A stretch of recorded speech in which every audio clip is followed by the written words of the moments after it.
Hay una oscuridad que no se diagnostica en un hospital, una enfermedad del alma que ningún médico puede curar, que ningún psicólogo puede explicar. Hoy vamos a hablar de esa oscuridad. Hermanos, este es quizás el tema más aterrador y más negado de nuestro tiempo. La brujería, las maldiciones, el ataque directo del enemigo. Nuestra cultura moderna, tan sofisticada y tan secular, se ríe de estas cosas. Las llama superstición, ignorancia, un retroceso a una era oscura. Y esta, hermanos, es la mentira más peligrosa de Satanás. Porque un enemigo que te convence de que no existe, es un enemigo que ya ha ganado la mitad de la batalla. Hoy no vamos a hablar en teoría. Hoy voy a compartir con ustedes una de las cartas más escalofriantes y al final más llenas de esperanza que he recibido. Es la historia de un hombre, un buen católico, un padre de familia al que llamaremos Marco. Marco vivía una vida normal hasta que, sin previo aviso, su mundo se convirtió en una pesadilla viviente. Su historia no es solo un cuento de terror, es un manual de supervivencia. Es un plan de batalla forjado en el fuego de la guerra espiritual. Y te lo advierto, si estás aquí porque sientes un frío inexplicable en tu vida, una cadena de mala suerte que no tiene sentido, una opresión en tu hogar que te roba la paz, escucha con atención, porque la historia de Marco no solo te demostrará que no estás loco, te dará las armas invencibles de la Iglesia Católica, para luchar y para vencer. Marco comienza su carta describiendo la vida que tenía antes de que todo se derrumbara. Una vida que nos sonará familiar. Padre, me escribe, mi vida era buena, bendecida. Tenía una esposa maravillosa, 2 hijos sanos, un trabajo estable. Éramos una familia católica normal. Íbamos a misa los domingos, rezábamos antes de comer, pero si soy honesto, mi fe era cómoda. Era una tradición, no una relación de batalla. Creía en Dios, pero no pensaba mucho en el diablo. Era un concepto teológico, no una realidad personal. Qué ingenuo era. Todo comenzó de forma sutil, continúa, como una fuga de gas, lenta e invisible, que empieza a envenenar el aire de la casa. Primero, fue una cadena de mala suerte. El coche se averió de una forma extraña que los mecánicos no entendían. Un proyecto en el trabajo, que era seguro, se derrumbó inexplicablemente. Pequeñas cosas. Pero luego, la oscuridad empezó a filtrarse en nuestra salud. Mi esposa comenzó a sufrir de migrañas debilitantes que ningún médico podía diagnosticar. Mi hijo menor, que siempre había sido un niño alegre, empezó a tener pesadillas terribles noche tras noche, despertando gritando sobre un hombre oscuro en la esquina de su habitación. Y yo empecé a sentir un cansancio que no se iba con el sueño, un peso en el alma, una tristeza sin causa que me aplastaba. Pero lo peor, me confiesa, era lo que estaba pasando en nuestro hogar. La paz se evaporó. Mi esposa y yo, que rara vez discutíamos, empezamos a pelear por tonterías. Había una irritabilidad constante, una tensión en el aire.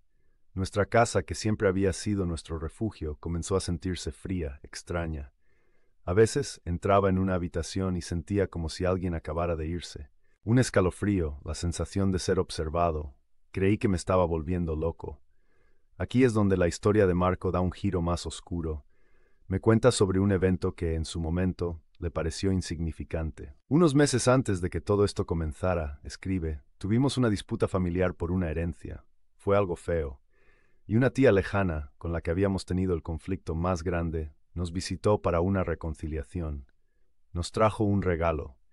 Era una pequeña estatuilla, de aspecto artesanal, traída de un viaje. Nos dijo que era para la buena suerte. Por cortesía, la pusimos en una estantería del salón. No volvimos a pensar en ella. Atrapados en esta espiral de enfermedad, conflicto y desesperación, Marco y su esposa hicieron lo que la mayoría de la gente hace.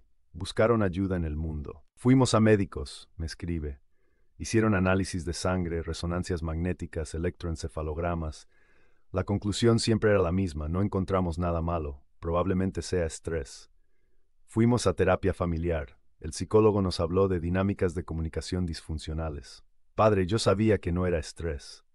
Era algo más, era una presencia, una malevolencia activa en mi vida. Y fue en esta desesperación que dieron el paso en falso, el paso que casi los destruye. Mi esposa, me cuenta, desesperada, escuchó a una compañera de trabajo hablar de una curandera, una mujer que limpiaba las malas energías. Yo era escéptico, pero estaba tan desesperado que acepté. Fuimos a su casa. Padre, el lugar olía a incienso y algo más, algo agrio. Estaba lleno de velas, de extraños símbolos. La mujer nos miró y sin que le dijéramos casi nada nos dijo: «Ustedes tienen un trabajo hecho. Alguien les tiene envidia, hay oscuridad en su casa». En ese momento sentí un escalofrío de validación. Ella lo sabía.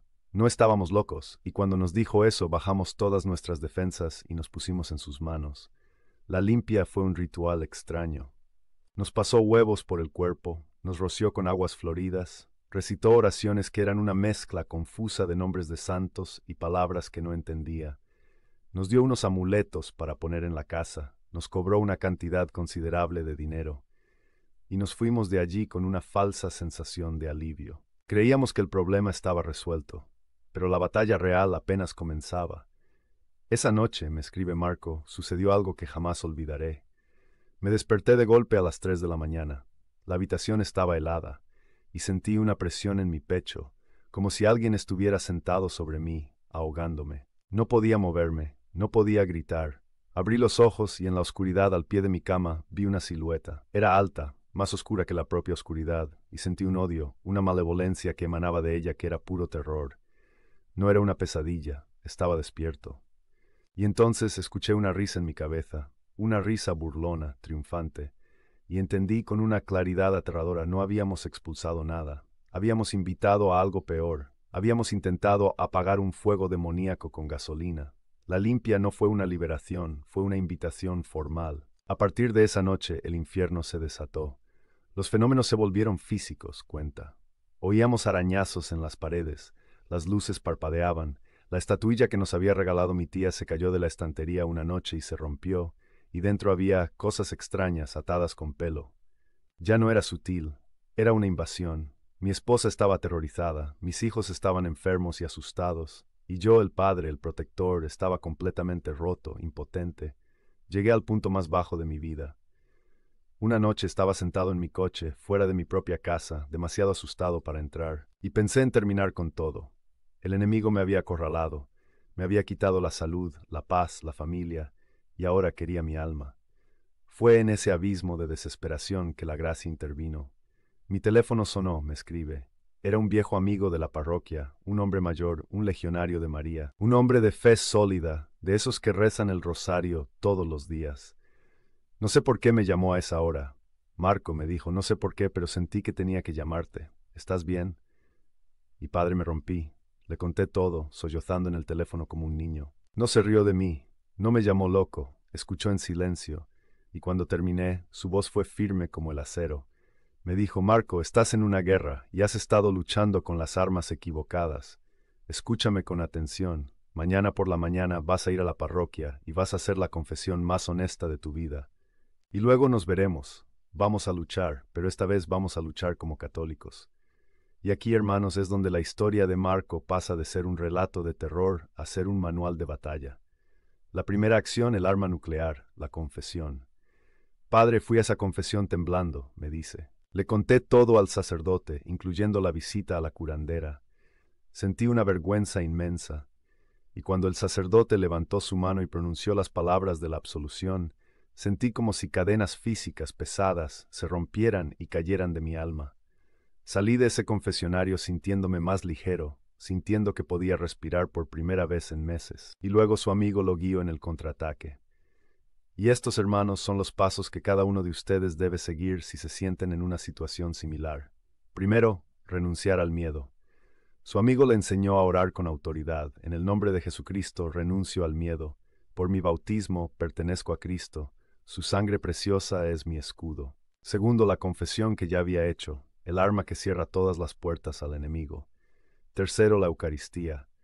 Ese domingo, escribe, recibí la comunión después de mi confesión, y por primera vez entendí. No estaba recibiendo un símbolo, estaba recibiendo al Rey del universo en mi cuerpo. Me estaba convirtiendo en un sagrario viviente, y sentí la luz y el calor de su presencia expulsando el frío de mi alma. Cuarto, las armas de oración. Mi amigo y yo, cuenta, fuimos a mi casa, nos arrodillamos en el salón y rezamos el rosario, y luego la oración a San Miguel Arcángel. Con cada Ave María, con cada quien como Dios, sentía que la atmósfera de mi casa cambiaba. La opresión se estaba levantando. Quinto, los sacramentales. El sacerdote vino y bendijo mi casa. roció cada habitación con agua bendita, y me dio sal bendita, y me dijo que tomara todos los amuletos de la curandera, y la estatuilla rota, los rociara con agua bendita, los rompiera y los tirara. No quemarlos, no enterrarlos, tirarlos a la basura, como la basura que eran. Sexto, la perseverancia. La batalla no terminó en un día, me advierte. Hubo contraataques, noches de inquietud, pero la diferencia era que ahora ya no estaba solo, y ya no tenía miedo. Tenía mis armas, la misa diaria, la confesión frecuente, el rosario, el escapulario que empecé a usar. La guerra se convirtió en una serie de escaramuzas, y con cada una mi fe se hacía más fuerte. Y séptimo, la vida de gracia. Entendí, concluye, que la mejor defensa es una vida santa. El enemigo busca grietas. El rencor, la lujuria, el chisme, son grietas en la armadura. Una vida de oración y caridad es la mejor protección que existe. La carta de Marco termina con una nota de paz. Su familia está sanada. Su hogar es de nuevo un refugio. Su fe, que una vez fue cómoda, ahora es una fe de guerrero. Su terrible prueba se convirtió en su mayor bendición porque lo despertó de su sueño espiritual. Hermano, hermana, la batalla espiritual es real, pero la victoria de Jesucristo es definitiva y absoluta.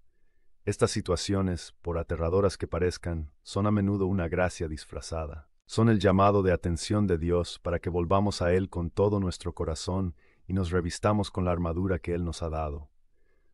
No estás solo. Tienes a Cristo en la Eucaristía, a la Iglesia, a la Santísima Madre, a San Miguel y a todo el ejército de los santos de tu lado. El infierno entero tiembla ante un católico en estado de gracia. Confía, lucha y vive en la paz de la victoria de Cristo. Descripción del video para YouTube. Una familia católica normal se ve sumida en una pesadilla de enfermedad, conflicto y terror inexplicables. ¿Es mala suerte o algo más siniestro? El padre Daniel comparte la escalofriante historia real de Marco, un hombre que creyó que su familia estaba bajo un ataque de brujería. Este testimonio crudo y lleno de suspenso te llevará en un viaje desde la negación hasta el terror. Descubre los sutiles signos de un ataque demoníaco, el peligro mortal de buscar ayuda en curanderos y limpias, y la noche aterradora que lo llevó al borde de la desesperación. Finalmente aprende el plan de batalla católico de 7 pasos que no solo salvó su vida y su familia, sino que transformó su fe para siempre. Una guía esencial sobre guerra espiritual y el poder invencible de la confesión, la Eucaristía y las armas de la Iglesia.